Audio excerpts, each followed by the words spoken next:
when you're hooking, a hook's pretty much, a hook and an uppercut, they're kind of the same. You look at the angle of the elbow, elbow's down, it's a hook, it's a little rotation, bending the knees, it's this action.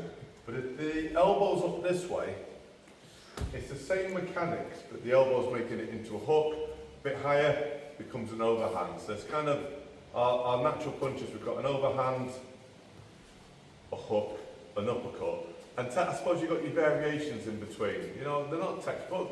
If it works, it works, it doesn't really matter.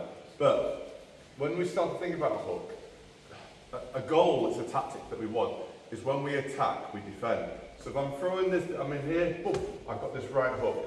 I want this kind of straight line here, because the enemy of a hook is usually a straight punch. Just use your pull. If the elbow's down, it's really easy to be touched on the face.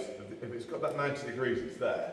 If it's so high up, they'll just go underneath and touch underneath instead. So we're looking for that 90 degree kind of approximately. You've got a right angle, and if you really wanted to, you could have the right angle, kind of full on old-fashioned boxing style.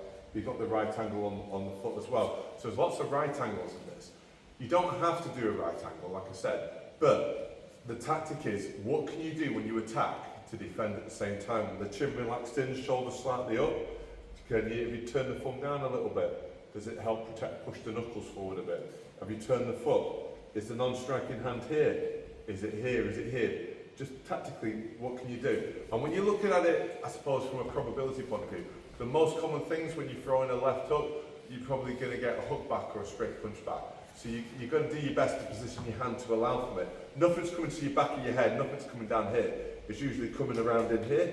So you want to best bet. There's no guarantees. You just put your mitts where your best bet is. You put your body and your hips, your angles where your best bet is, and then just hit them before they hit you. Have you got it? Off you go.